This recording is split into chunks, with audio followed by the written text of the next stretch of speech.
ng kanilang taping ang mga eksena sa last week ng My Love from the Star. Sina Jenilyn Mercado at Gil Cuerva may mga mamimiss sa pagtatapos ng series. Makichika kay Katatibayan. Maging sina Jenilyn Mercado at Gil Cuerva, aminadong naging intense ang uling araw ng tapings ng My Love from the Star.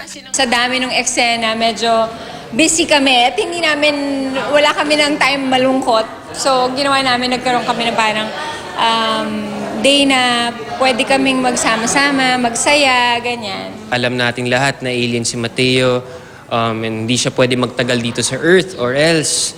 Hindi natin alam kung ano mangyayari kay Mateo. Mamamatay ba siya or mawawala ba yung powers niya?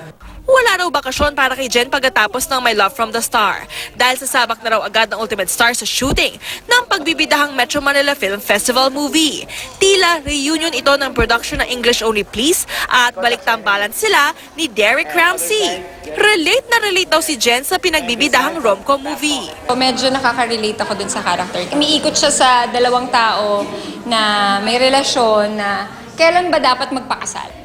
Hoping din kaya si Jen sa posibleng pangatlong Best Actress Award sa Metro Manila Film Festival. Kung ibibigay ni God, sige, tatanggapin ko.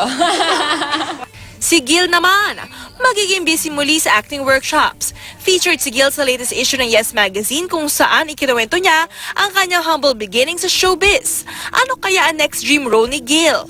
I could play a person with a disability or I could play a person with a mental health problem. Katatibayan, updated sa showbiz happenings.